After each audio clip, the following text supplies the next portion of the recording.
Well, good afternoon, and again, thanks for joining us today. Today, we have updates on the status of our nursing homes, unemployment, and people in the Department of Corrections. We know there are concerns about the spread of the virus in nursing homes. Here in Richmond, the Canterbury Nursing Home is tragically dealing with one of the largest concentrations of deaths in a long-term care facility in our country. Our nursing homes and long-term care facilities are facing the same challenges as every part of the country. They need testing and PPE, and the staff are overworked. The people who live in long-term care facilities are already vulnerable to sickness.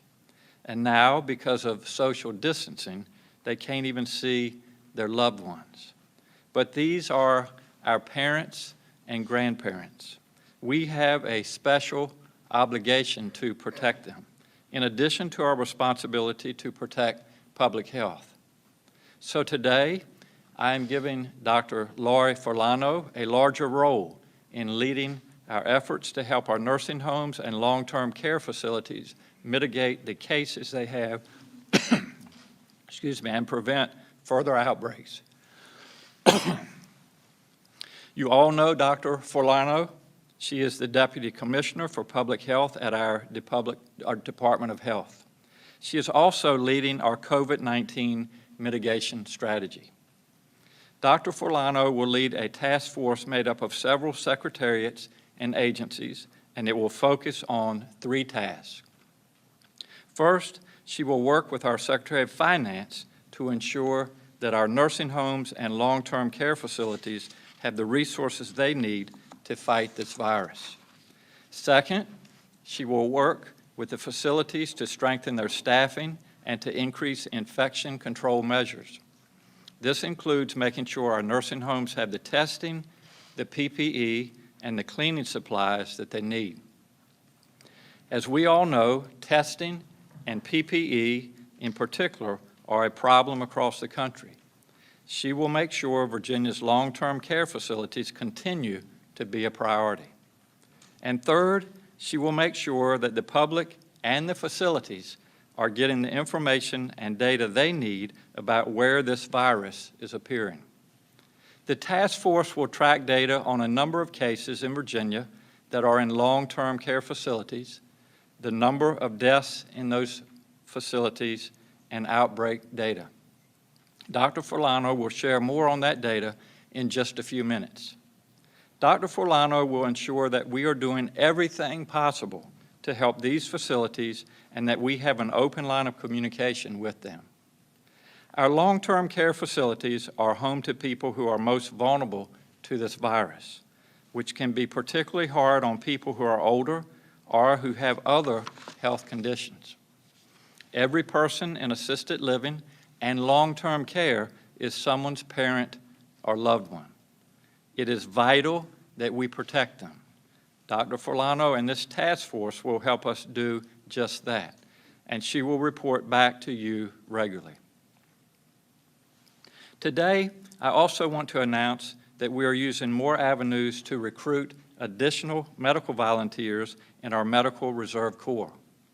Hospital CEOs are telling me that what they expect to need the most is first PPE, then more staff to take care of people and support the medical professionals. Our Volunteer Medical Reserve Corps now has 13,000 people signed up to volunteer. About half of those people have medical training. We will work with our colleges and medical schools to reach out to students, especially those who are enrolled in health and medical degree programs. Training is also available for Virginians who want to learn basic medical skills to volunteer. And current health professionals who want to get more skills, including skills to work in ICUs or to use ventilators, can also get that training. We're particularly encouraging nurses, nurse practitioners, and nursing students to apply. As a doctor myself, I know that nurses are the lifeblood of any medical setting. We also need non-medical volunteers for support roles in logistics, communication, technology, and other areas. We welcome everyone who can help. This is a chance for Virginians to come together and do good for our community. To volunteer, please visit vamrc.org. I'll repeat that. Please visit vamrc.org. And on behalf of Virginia, we thank you. We're concerned for everyone in congregate settings, including those in our Department of Corrections. I'm proposing an amendment to the state budget that would give the Department of Corrections authority to release offenders who have 1 year or less left in their sentences. They must have demonstrated good behavior and not be a threat to public safety. The DOC, at their discretion, will release prisoners who do not pose a threat to society or the safety of others. The General Assembly will vote on this when they return for the reconvened session on April the 22nd.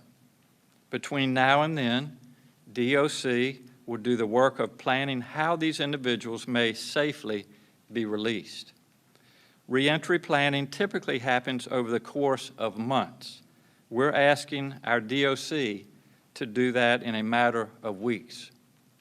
Reentry planning includes ensuring the released person has somewhere to go and has the medications they need for 3 months. In this situation, we know there are fewer economic resources available and fewer rehabilitation and treatment centers taking on new clients. Advocates and community organizations always play an important role in supporting people when they return to the community. That role is even more critical now, and I ask that they continue to offer all services possible to help people who are released. This health crisis has led to an economic crisis. Our strategy is clear. Fix the health crisis first, then the economic crisis. Thousands of Virginia workers are now out of a job. In the last week of March, 114,000 people applied for unemployment benefits. As I said then, that number was large, but it would seem small all too soon. And I was right. Last week, we had 147,369 initial unemployment claims. That means we've had 306,143 unemployment claims in the past 3 weeks. That's more than the same weeks for 2018, 2019, and 2020 combined. Last week alone, the Virginia Employment Commission has issued more than 191,000 payments, totaling more than $57 million. Next week, we will launch the Federal Pandemic Unemployment Assistance Program, which will boost weekly payments to those who have filed for unemployment. This is an additional $600 a week, which should be a great help to folks trying to figure out how to pay the rent or buy food. This program allows us to provide unemployment assistance to people who didn't previously qualify, such as gig workers, temporary workers, and self-employed people. It's important to note you still have to fill out the state unemployment application to receive that assistance. We have some 75,000 Virginia workers who were previously denied unemployment assistance, many of whom held the types of jobs that do qualify under this federal program. The VEC will be reaching out to these workers and will update its application website in the next week so that it can collect additional information to process claims. We are putting every resource we can into supporting the volume of unemployment claims we're receiving. The VEC is hiring more staff, hiring a private call center, and upgrading the claims website. We know that people are dependent on this financial support, and we are committed to making sure every claim is processed. As we deal with the pandemic, my administration has also worked to deal with the 1,291 bills passed by the General Assembly. My deadline is midnight tomorrow night, and I will meet that deadline. Today, we announced that I have signed landmark gun safety legislation, as well as the Women's Reproductive Health Protection Act. By tomorrow night, I will have acted on all the legislation before me. I want to end on a hopeful note. Yesterday, Virginia Commonwealth University announced that they have come up with a way to clean the N95 masks that are in such short supply in our hospitals. They're using UV radiation to decontaminate and clean masks so that they can be reused. VCU is not the only hospital system or university to explore this method, but we're proud to have them innovating in this way right here in Virginia, and I hope that other hospital systems will reach out to VCU for information on how to do the same thing. These masks protect our frontline healthcare workers, and being able to clean and reuse them could be a game changer for our doctors, nurses, and hospitals. And finally, we've all seen reports that social distancing seems to be working. I hope this is the case, but social distancing will not continue to work if we stop doing it. Now, I've had some folks call me and say, Ralph, we see that the curves are flattening. Isn't it time to ease the restrictions? And that is absolutely the wrong thing to do right now. And as a doctor, I thought I might give you an example or an analogy from my previous work. It's like perhaps someone came in with a new diagnosis of cancer, which is never good. And after making the diagnosis, we sit down and talk about the treatment plan. And the treatment plan is a very bitter pill, a very bitter medicine to take. But we can also say that if you follow our guidelines and take this medicine, we can together cure your cancer. And so that patient may start taking that medicine for 3 or 4 weeks and start feeling better. Their numbers look better, their x-rays look better, their cancer is going away, and the knee-jerk or the temptation is to say, Doc, I think it's time for me to stop taking my medicine. Well, we know that that's the wrong thing to do, because if you stop taking your medicine at that point, the cancer will return and sometimes be even worse. So we're in that period right now where we see hope, we see promise, but this is not the time to back off from our guidelines. This is no time to let our guard down. We need to continue to stay home and to stay safe. That's especially true this weekend, when we expect nice weather across much of Virginia, and when many people would normally be celebrating Easter together. Please stay home this weekend. The social distancing, the guidelines that we have provided, they're working. Now I'll ask Dr. Forlano to speak, and then after that we'll be glad to take questions. Dr. Forlano, thank you. Hi, good afternoon. As we continue to fight the virus together, it's clear that while we've taken a lot of steps across the Commonwealth to protect residents of nursing homes and staff that works in nursing homes, we need to offer them more help. So as the governor said, residents that live in these facilities are often among the most vulnerable to the virus due to their age or health conditions they might have. And on top of that, social distancing is pretty difficult to achieve in a congregate care living situation or facility. And we also know that staff that work in these facilities often work in multiple facilities. And I do want to take a note to just acknowledge those staff and the healthcare providers that work in those facilities. Even on the best of days, they provide compassionate care to the people we love the most, our parents, our grandparents, and right now they're doing that under incredibly challenging circumstances. So acknowledging that, we're very committed to making sure these facilities continue to get the funding they need and the supplies they need to protect the people that live there and to protect themselves and their staff.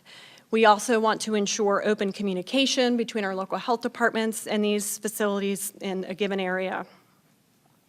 The task force that I'll be honored to work with are also committed to ensuring that facilities and the public have the most up-to-date information possible. This includes data on the proportion of facilities that have had a positive case among residents or staff, and sadly, we will also be providing data on deaths in long-term care facilities. Some outbreak data is already available on our website. I will provide a couple data points right now. As of today, we have counted 45 outbreaks in long-term care facilities out of a total of 82 total outbreaks in the Commonwealth. That's about 55%. And in addition, as of today, in our outbreak database, we have 525 reported cases. That represents approximately 10% of all cases, and 32 deaths, or about 25% of reported deaths among residents and staff.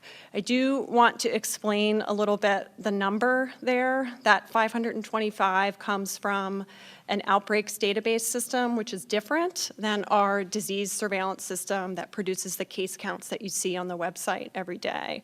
We are working to build out some functionality in the disease surveillance system so we can pull this data from that. That's going to take a little bit of time. So in the interim, we're pulling data from this outbreak system. So the numbers may not always match, but we have pretty good confidence in that number that I'm providing today. And we're building additional tools to track these data, and those will be available probably late next week or early the following week. The task force will help ensure that we're coordinating with our facilities to get them the help and the supplies and information they need to protect the people that live there. And I look forward to working with a lot of colleagues and partners in that work. Thanks. We'll be glad to answer your questions.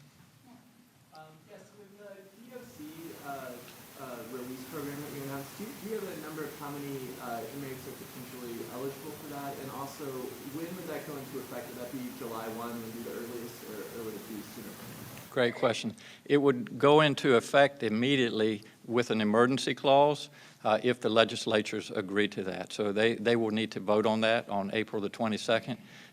As far as the numbers that are eligible, I'm going to let our Secretary of Public Safety, Brian Moran, address that. Brian. Thank you, Governor. Yes, the question with respect to this really extraordinary action by the governor, this is the first time ever tried providing authority to the Department of Corrections to make these decisions that does not already exist. We anticipate the legislature acting favorably on this proposal. It would become effective immediately, and it would last for the duration of the governor's executive order, and it would apply to approximately just less than 2,000 inmates that have 1 year or less remaining on their sentence, and that sometimes fluctuates a little bit depending on who's released, because we release approximately 1,000 prisoners per month based on their release dates.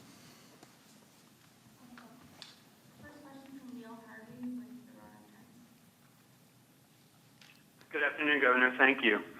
As you said earlier, the legislature is set to reconvene in Richmond on April 22nd, which could land during the worst stretch of the coronavirus.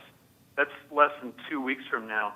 Does this kind of large gathering concern you, and should the legislature consider other ways to implement remote voting as other states are doing? The question is, the legislature is scheduled to return on April the 22nd, and does this raise concerns regarding their health? Absolutely, and we want them and their staffs to be healthy. The House of Delegates has made arrangements to meet outdoors underneath a tent, and I believe that, as I last heard, the Senate will be meeting in the Science Museum on Broad Street. So they are taking into account the dangers of this virus, the seriousness of it, but they're making arrangements to keep themselves safe, to promote the social distancing, that the 6 feet apart each other that we need to maintain as we fight this pandemic. Yeah, 2 questions. One is that there's been national reports of the federal government seizing orders of equipment from hospitals and states, and I was wondering if you could speak more specifically as to whether that's happening in Virginia. And I've also heard from nurse practitioners who are concerned that current restrictions requiring many to still have supervision by physicians is making them less flexible in responding to hard-hit areas. Are there any plans to waive those requirements? Two questions, Kate. The first is equipment, PPE, ventilators, et cetera, being taken from our healthcare facilities by FEMA. I have heard those reports from other states. We have checked with our CEOs, and to date, we haven't had that issue in Virginia. Regarding the relationship between nurse practitioners, PAs, and their providers, the physicians, I would be interested in hearing from those individuals, as would our Secretary of Health, Dr. Carey. We'll be glad to work with them. If there are challenges out there with the current relationship as it is, we'll be glad to discuss that. But as I said the other day, I think a question was asked about that. The relationship that we have now between our PAs, nurse practitioners, and physicians, I think is working well, and we'll continue to work within that model.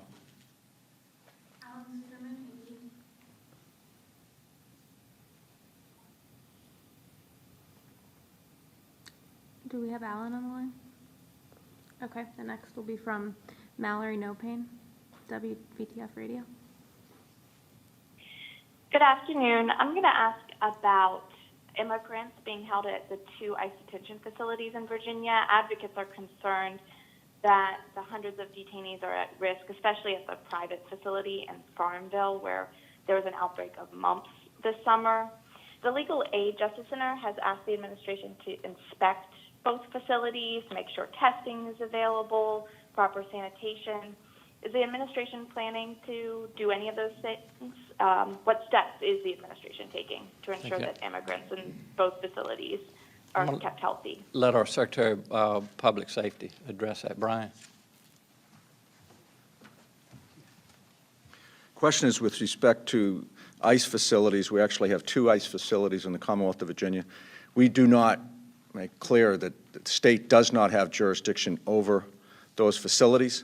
When we've heard reports, we have shared those with our congressional delegation as well as Department of Homeland Security, and inquired as to the care of those individuals that are in the custody.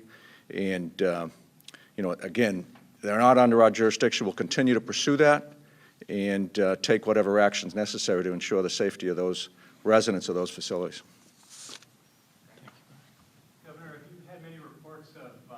Law enforcement action to enforce the bans and restrictions around the state? Has there been much need for enforcement like that? Greg, the question is, has law enforcement needed to get involved in enforcing our guidelines across the Commonwealth? We have been in daily contact with our state police, our sheriffs and deputies, our officers at DGIF, VMRC, on land and water. And there have been some reminders, Greg, to break up gatherings when they've seen them. I think the individuals, when they've been reminded, from what I've heard, have cooperated. And I don't know of any citations that have been written. So I think I'm correct in saying that. Max Thornberry, Northern Virginia Daily.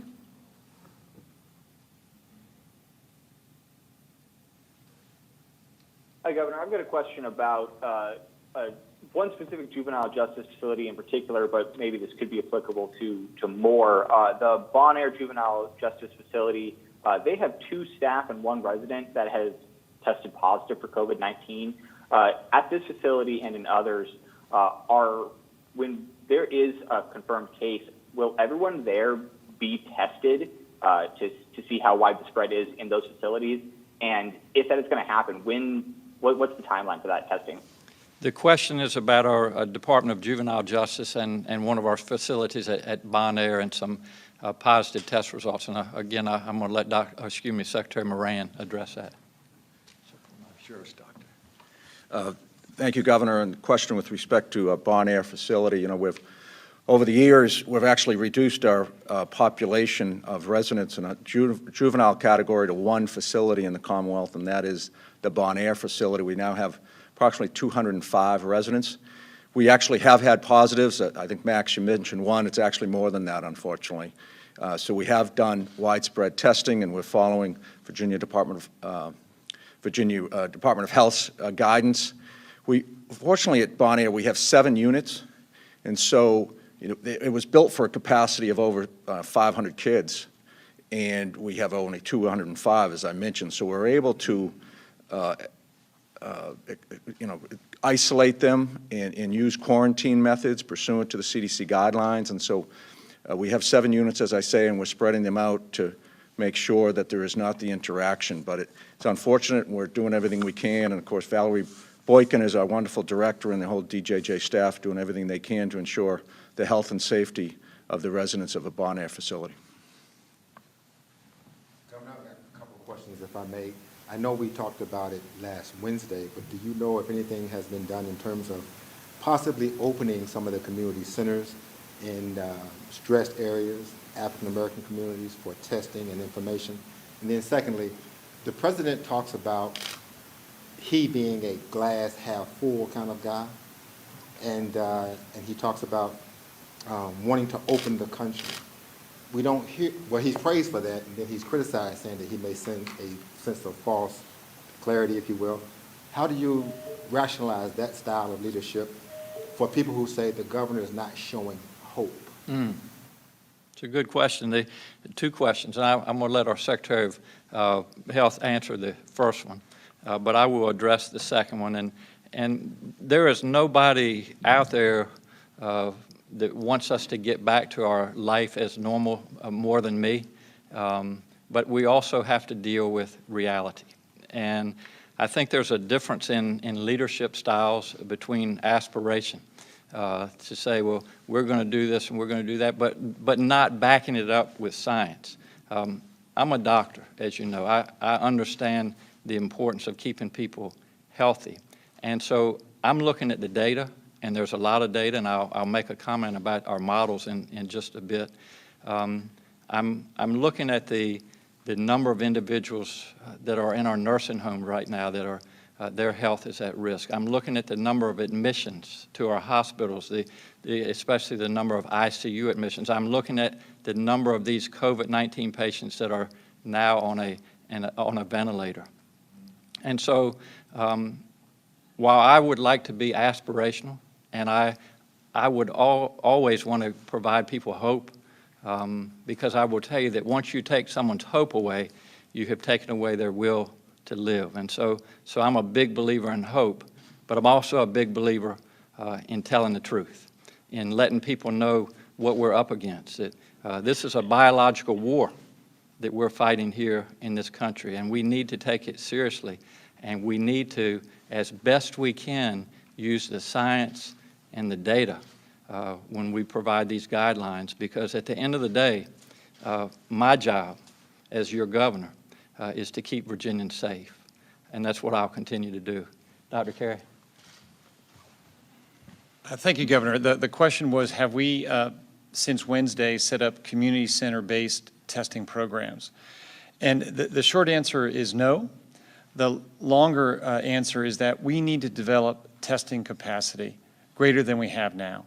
There's a national shortage. It's not that we don't want to test more people. It's that we're having trouble testing our folks in our nursing homes adequately, in our hospitals who are could have COVID-19, but are persons under investigation, and the delay in testing to results is far too long. So yes, as we develop more testing capacity, we will want to reach out into the community, reach out into detection from a public health perspective, do surveillance, and develop a real model of this disease. We do test about 2,500 to 4,000. Those are the numbers of results we get each day. So depending on where they were tested, in a hospital that may have a 24-hour turnaround, or the state lab may have a 24-hour turnaround, or it may be 7 or 8 days if it's a commercial lab.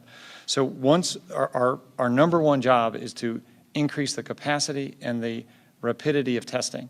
We mentioned the other day that we have received from FEMA 15 devices from Abbott that can do testing within 15 minutes, but not the adequate supplies to do really any significant testing at all. So I think your point is well taken, that as we develop capacity, we will need to develop those plans to best use those for both communities that are at high risk, for vulnerable populations, as well as for better public health understanding, as the governor alluded to, so we will know from an evidence-based perspective how to reverse and get back to normal life in the appropriate, safest, and most responsible way. It's sort of with what Dr. Carey was talking about, I was going to ask about testing capacity. I know Governor Hogan announced today that they've made an investment with you, BEM, to ramp up to potentially 20,000 tests per day. I know national reports have Virginia sort of near the bottom with per capita testing. What avenues are you all exploring that you maybe haven't already discussed with us about increasing that testing capacity? Great question. I think it's both the quantity and the delay in testing. So actually immediately following this session, we have brought together actually McKinsey, a consulting group.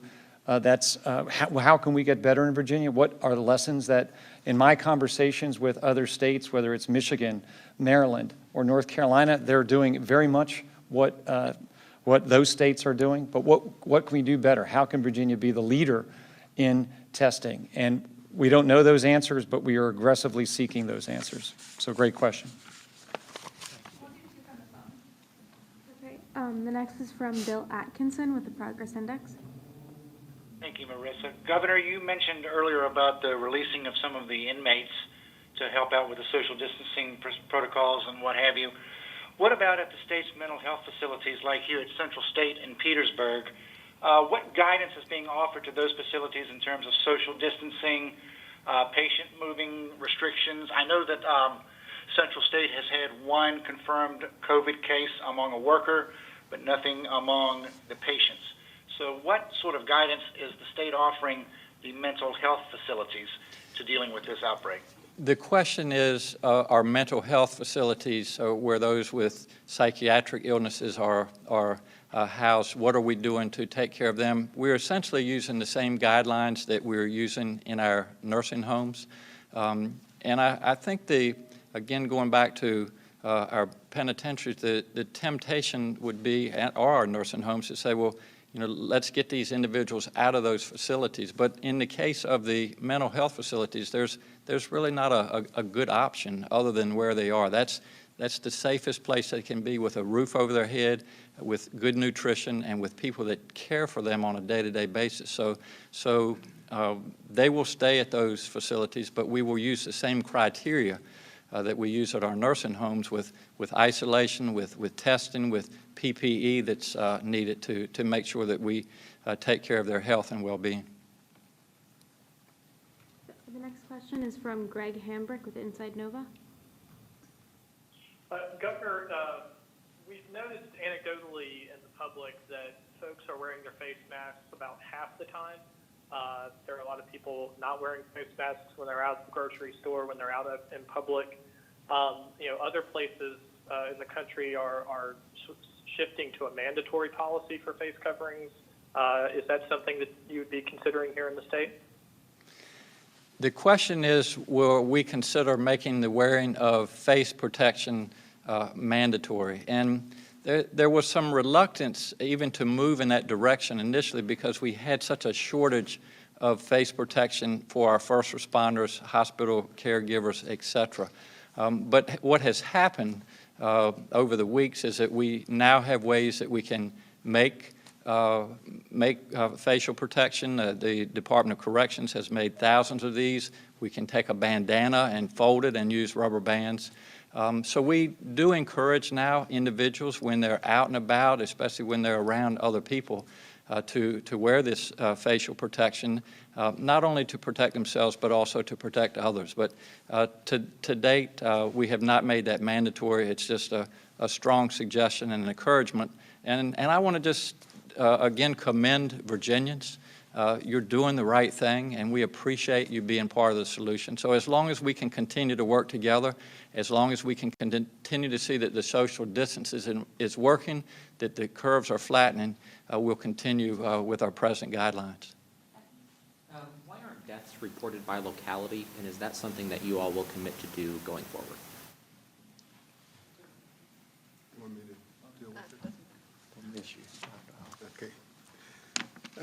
Thank you.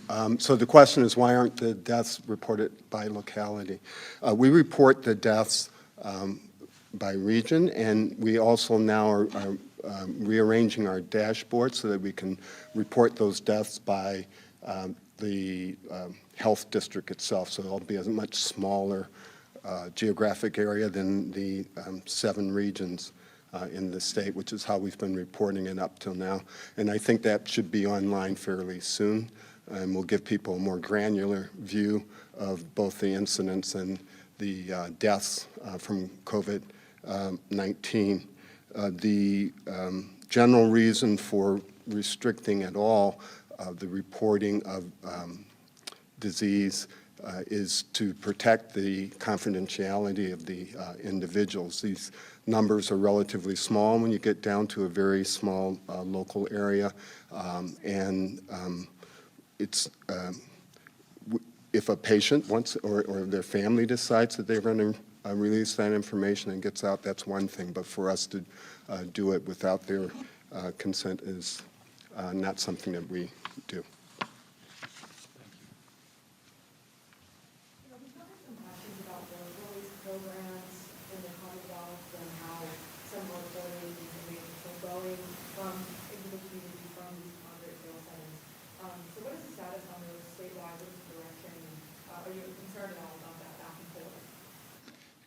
Secretary Moran, the question is about work release in Virginia. Well, work release prior to COVID, that was something obviously we promoted. It was a wonderful opportunity for inmates to get out and do jobs, preparing them for release.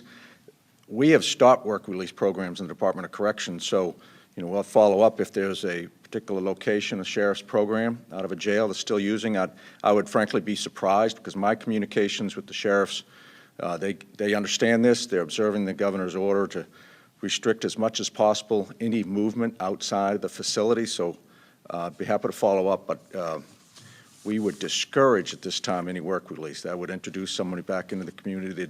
There'd be more movement, more supervision, and it could only be followed if strict social distancing was followed, and that would be difficult under those circumstances. So, thank you, Brian.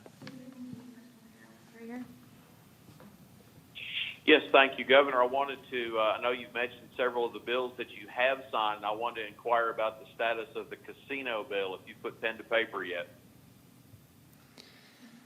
The question is the casino bills. That is a piece of legislation that there has been a lot of discussion on. I have this afternoon and tomorrow to continue my work. So I would say on that particular bill, I haven't signed anything, but stay tuned, and tomorrow night at midnight you will know our final decision.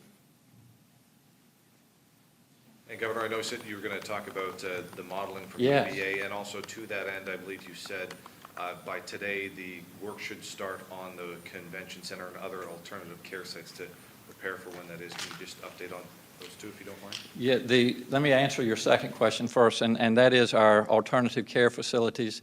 We have been in daily discussion with our Corps of Engineers and also with our hospital CEOs. As I have said all along, we are preparing for all different scenarios, so all of those options are still on the table. And at the end of the day, my priority or my goal and my job will be to make sure that our hospitals, that our healthcare providers are able to take care of those that are sick with COVID-19, and I can assure Virginia that we're ready. The first question was about modeling. Let me go ahead and, are there other questions, Elaine, or is that? No, I think that's it. Yeah, okay, well, I'll go ahead and finish up on that note. We watch the data every day. This has been such a dynamic process, and there are a number of models that we follow, and I think you all will be interested to see the contrast of those models and the challenges with looking at this particular model or another model. And so what we would like to do is bring in the data specialist with those models on Monday and have those available for the press so that we can allow you to see what we see and also to be able to ask questions to the data experts. So we will be, between now and Monday, making arrangements for a time and a place to do that, but hopefully you all can look forward to that. In closing, again, back to your question on hope, and I want to give all Virginians hope that we're going to get through this together. What you are doing out there across the Commonwealth is working right now, and I've talked about how we're going to land this plane. I've used that as an analogy, and I just wanted all Virginians to know that we are working every day and night to follow this data and to be able to make that decision of when to ease these guidelines and how to do that. So that plan is being talked about and worked on every day.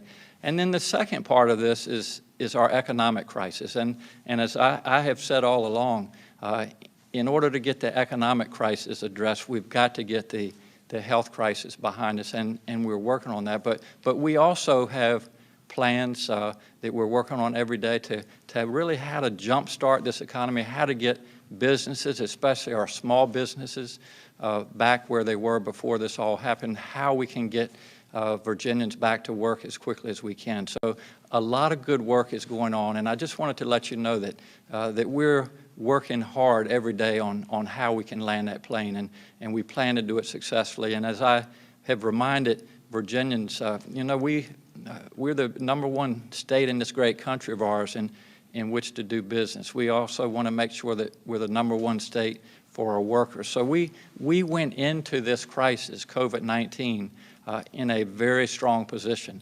And we're going to get through this together, and we're going to come out of it just as strong or maybe even stronger. So keep that in mind over the weekend. And in the meantime, I hope everybody has a safe and peaceful weekend, and we will look forward to being with you on Monday. Thank you all so much.